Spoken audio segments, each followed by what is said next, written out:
Very good morning, students.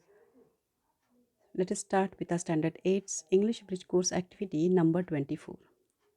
Now in today's activity, what are we going to do is आज के हमारे activity में हम grammar की कुछ छोटे छोटे आइडियाज़ सीखने वाले हैं। जैसे यहाँ पर आपको बताया गया है, देखो, write as directed, one word answers लिखने हैं। जैसे आपको कैसे ऑप्शंस दिए जाएंगे, उसमें से सही ऑप्शन चुनना है। फिर write in complete sentences, writing no fewer more lines than expected. जैसे अगर आपको एक सेंटेंस पूछा गया है तो आपको एक ही में लिखना है, दो में पूछा है तो दो में लिखना है। And then fill forms by writing in appropriate boxes. और उस तरीके से आपको फॉर्म भरते जाना है या कॉलम या स्पेसेस भरने हैं, जिसको आपको क्या करना है, सही से चुनना है। देन फर्दर आपके टीचर्स आपको इसके लिए क्या करेंगे, आपको वो रीडिंग के लिए they will give you some passages. आपको ग्रुप बनाना है, then you will discuss in group and you will solve the questions. If you need the help, your teacher will guide wherever necessary. फिर आप क्या करेंगे, what will you do? You will read the given passage carefully. You will have group or pair discussion. You will answer all the questions. You will match the pairs, fill in the blanks. And अगर आपको doubt है, then you will ask your doubts too. Now see here, आपको paragraph दिया गया है।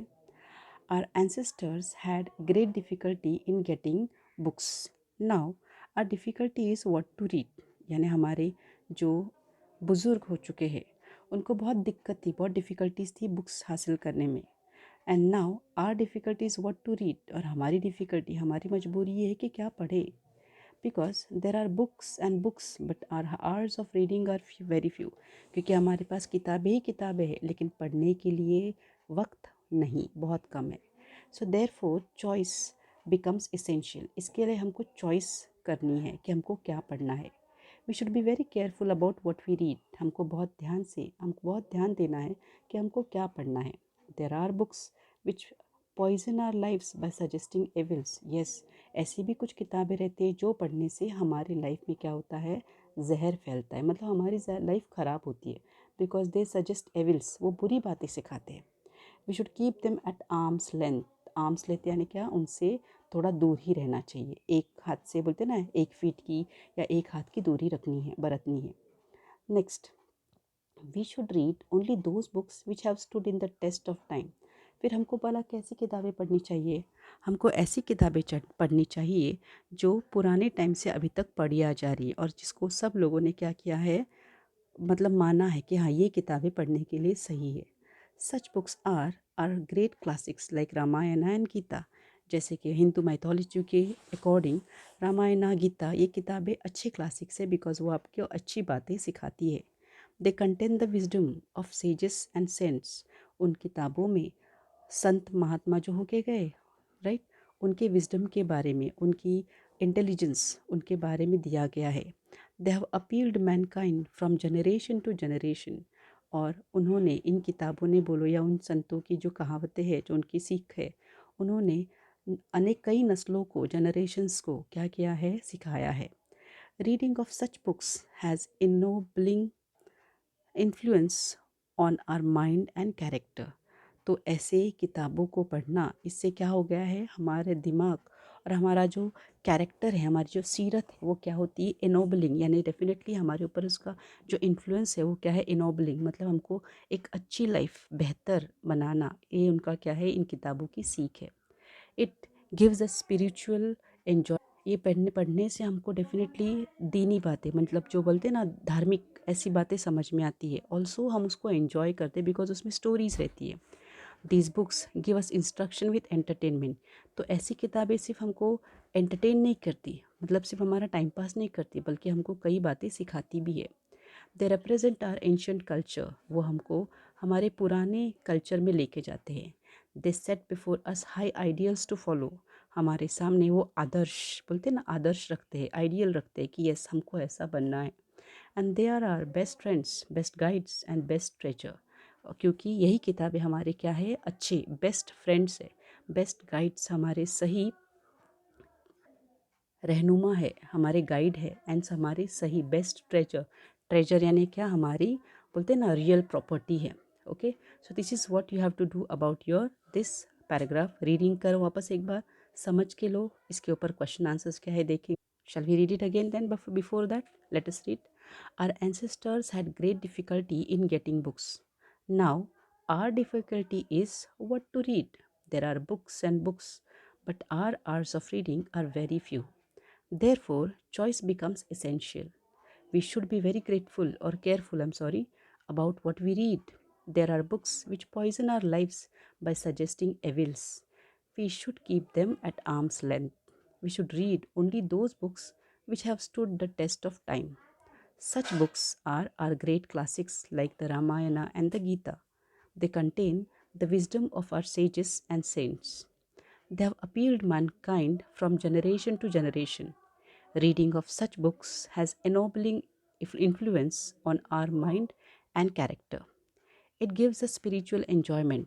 These books give us instruction with entertainment. They represent our ancient culture. They set before us high ideals to follow. They are our best friends, best guides, and the best treasure. So the question, आपको सवाल दिया है, options भी दिए गए. You have to choose the correct one. Number 1 देखो, we should be selective because, यानी हमको चुनना क्यों है, because there is a great number of books available to us. Number 2, there is scarcity of books. Number C, there are only bad books in the market. And number D, none of the above. यानी options क्या है, हमको किताबों के बारे में चुनिंदा क्यों बनना है. ए, क्योंकि हमारे पास बहुत सारी किताबें अवेलेबल है. बी, हमारे पास किताबों की कमी है. सी, किताबें जो मार्केट में अवेलेबल है वो सारी बुरी किताबें हैं. या 4 है, कोई भी नहीं. तो यस, सवाल क्या है, जवाब क्या है इसका, ए है. Because there are great number of books, मतलब बहुत ज़्यादा बुक्स है, तो उसमें हमको चुनिंदा क्यों बनना है, क्योंकि सब तो नहीं पढ़ सकते, टाइम कम है. Second question, we should avoid those books. हमको कौन सी किताबें अवॉइड करनी है, पढ़नी नहीं है. कॉस्ट हाई प्राइस, जिनकी कीमतें ज़्यादा है. B, come in paper bag, जो पेपर बैग में आती है. C, corrupt our lives by suggesting evils, जो हमारी ज़िंदगी ख़राब करती है ताकि हमको बुरी बातें सुझा के. या डी, कम इन मोर देन वन वॉल्यूम, जिनकी एक से ज़्यादा क्या है, वॉल्यूम्स है, एडिशंस है, या अलग अलग वॉल्यूम से हिस्से रहते हैं. क्या ऐसा, तो हमको कौन सी किताबें अवॉइड करनी है, टालनी है. सी, जो हमारी ज़िंदगी ख़राब करती है हमको बुरा सुझा के. Question 3, the books which have stood the test of time are. पहले ज़माना से अभी तक जो किताबी लोगों ने मानी है क्या ये पढ़ना ज़रूरी है, वो बुक्स कौन से है. ए, ग्रेट बुक्स है, बड़ी किताबें. बी, रेयर बुक्स, यानी कम पाई जाने वाली बुक्स हैं. सी है बायोग्राफीज़ यानी किसी इस इंसान की ज़िंदगी के बारे में लिखी हुई किताबें. या डी, क्लासिक्स यानी जैसे कि रामायण, महाभारत, गीता वगैरह. तो which books have stood the test of time, they are the D, that is classics. Fourth question C, what is our special quality और क्वालिटीज़ ऑफ क्लासिक्स. ऐसी क्लासिक किताबों की खासियतें क्या है. A, they affect our mind in a good way, वो हमारे दिमाग पर अच्छा असर करते हैं. B, they teach us something great and also entertain us, वो हमको अच्छी बातें सिखाते हैं और हमको हमको जैसे कहानी के किस्से देखिए इन किताबों में किस्से, कहानियाँ, वाक़ये भी रहते हैं, तो वो हमको क्या करते हैं, एंटरटेन भी करते हैं. C, they help us in our spiritual growth, यानी वो हमको धार्मिक दीनी बातें सिखाते हैं. या फिर D, all the above. Yes, all the above, वो हमारे दिमाग पर अच्छा असर करते हैं, हमको अच्छी बातें सिखाते हैं, हमको एंटरटेन भी करते हैं, एंड ऑल्सो हमको दीनी या धार्मिक बातें भी सिखाते हैं. So here all the above is correct. And question 5 is an expression in the passage which means good effect is, यानी जो आपको एक पैराग्राफ में गुड इफेक्ट दिया गया है उसका मीनिंग क्या है. Spiritual enjoyment, ennobling influence, high ideals और very careful. So good effect का मतलब क्या है, हमारे ऊपर अच्छा असर क्या है, वो एनोबलिंग इन्फ्लुएंस, यानी हमारा जो कैरेक्टर है, हमारा जो माइंड है, उसको क्या करना है, हाई लेवल पे अच्छा बेहतर बनाना है. इसी पैराग्राफ में आपको लास्ट में इवैल्यूएशन भी दिया गया है. What difficulty you feel about reading, हमारे लिए दिक्कत क्या है, हमारे लिए दिक्कत क्या है बताओ. या सेकेंड है who are our best friends. And third बताया है in which book contain the wisdom of our sage. So हमारी डिफ़िकल्टी क्या है, What is you difficulty you find in reading? That is what to read, क्या पढ़ना है, because time कम है, we lack time. Second है, who are our best friends? These books, the classics are our books. These books are best friends. In which book contain the wisdom of our sages? You can say the classics, namely the Ramayana and Gita. Okay. Then see one more question is given to you. जैसे कि आपको अभी one word में answer देना है. What color is the sky? Blue. इसके ऊपर आपके जो नोटबुक में आपको ये वर्ड दिया गया है, जैसे फॉर एग्जांपल आपकी जो एक्टिविटी में वो पेज थोड़ा ब्लर है, इसके लिए मैंने सेम क्वेश्चंस आपको यहाँ पे टाइप करके दिए हैं, but I think these answers are easy to be given. First है, देखो, what gives us heat and light. ये आसमान के बात चीज़ों के बारे में है, राइट. हेवनली बॉडीज़ जो है ना, जैसे कि स्टार, मून, सन, उनके बारे में. तो बताइए हमको हीट एंड लाइट कौन देता है? Yes, the sun. Second, how many colours does a rainbow have. Rainbow में कितने कलर्स रहते हैं? Yes, 7 of course. Third, where do you see the sun, moon and stars? आपको सूरज, चांद और सितारे कहाँ पर नज़र आते हैं? In the sky. Very good. Now fill in the blanks भी उतना ही आसान है. देखो, आपको ऑप्शन दिए गए हैं और उसकी मदद से आपको सेंटेंसेस कंप्लीट करने हैं. जैसे फर्स्ट नंबर है, during the day the colour of the sky is blue. Correct. Second, the dash is a huge ball of fire. क्या है huge ball of fire? The sun. Correct. The dark clouds bring dash. काले बादल क्या लाते हैं? Rain. Correct. The sky is dark during the dash. आसमान काला कब होता है? At night. Very good. The dash changes its shape every night. हर रात अपना शेप कौन बदलता है? The moon. Very good. And the dash twinkle at night. क्या ट्विंकल करते हैं रात में? चमकते हैं, टिमटिमाते हैं? Stars. Very good. So then इसी तरीके से आपको एक और एक्टिविटी दी है जहाँ पे 4 ऑप्शंस दिए जाएंगे और एक आपको सही से चुनना है. बट यार अगेन मैंने आपको वही एक्टिविटी टाइप करके दी हूँ, not as the page given to you in your note activity sheet. So the next activity, आपको ऐसा फ्रेजेस दिए गए हैं और जिसमें से आपको सही जवाब चुनना है. So you can see that a swarm of dash. Swarm यानी ये क्या है? आपका कलेक्टिव नाउन है. स्वॉर्म ऑफ बीज रहता है, फिश रहता है, पेंटर्स और शिप. तो स्वॉर्म ऑफ बीज रहता है, राइट. जो मधुमक्खियाँ रहती है, छोटे छोटे भिनभिना वाले मक्खियाँ रहती है, उनके ग्रुप को स्वॉर्म कहा जाता है. Then hedge of dash. Hedge यानी जो हम कंपाउंड में लगाते हैं, कंपाउंड में यूजुअली हेज लगाया जाता है, बोलते हैं ना उसको कंपाउंड का हेज. तो वो क्या है? बुशेस का रहता है, स्पैरोज का रहता है, हाउंड्स का या ऑक्सन का. तो ये है बुशेस का. First one is B, second is bushes. Next,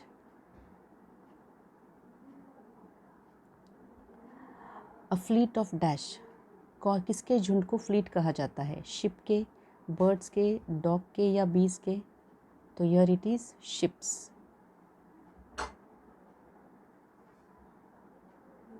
ship के ग्रुप को फ्लीट कहा जाता है. Then further, a dash of lions. A dash of lions में क्या आता है?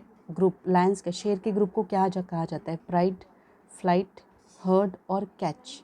सो शेर के ग्रुप को प्राइड कहा जाता है. Is it understood? शेर के ग्रुप को क्या कहा जाता है? Pride. And fleet of ship. Correct. Now see the next, the photo that belongs to my sister in law. Sister in law यानी क्या? हम ससुराल वाले, यानी जैसे हम ननद कहते हैं या फिर देवर की वाइफ, राइट. सो यहाँ पर ननद को सिस्टर इन लॉ कहा जाता है. तो हम यहाँ पे एक ननद के बारे में बात कर रहे हैं, वन सिस्टर इन लॉ. तो उनका फ़ोटो है, तो हम उसको कैसे लिखेंगे? My sisters in law's photo, my sisters in law photo, my sister in law's photo और my sister in law photo. तो यहाँ पर बहुत टाइम पे ये गलतफहमी होती है कि my sisters in law, because sister को प्लूरल किया जाता है, but this is actually wrong, क्योंकि हम वहाँ पे फ़ोटो के बारे में बात कर रहे हैं. सो हम डायरेक्टली यही यूज़ करेंगे यहाँ पे, my sister in law's photo. Clear. And then second is bunch of what. Banana, pearl, bushes and apple. इन चारों में किसके ग्रुप को बंच कहा जाता है? तो बनानास के. क्लियर. नेक्स्ट लास्ट है, अ हर्ड ऑफ डैश. यहाँ पे HE आना चाहिए, HERD. हर्ड किसका होता है? एलिफेंट्स का, कैट्स का, पेंटर्स का या शिप का? It is elephants. Clear everyone. So इस तरीके से इसी तरीके से आपको आगे भी ये हमारे क्वेश्चंस हो चुके हैं. We will not see them. ये इवैल्यूएशन आपका लास्ट था, तो हमने पहले पैराग्राफ पे बेस्ड किया था what difficult you feel about reading, what to read, best friends are the classics, that which book contain the wisdom of our sages, the Ramayana and the Gita. So accordingly इसी तरह से आपको देखो दीक्षा की एक link दी गई है, सामने दिख रही है आपको। इस लिंक को ओपन करके आप क्या कर सकते हैं, जो वीडियो दिया गया वो रेफ़र कर सकते हैं एंड बुक्स के बारे में आपको यहाँ पे मालूमात दी गई। That's it for the day, will stop here, see you in the next video with next activity, have a good day.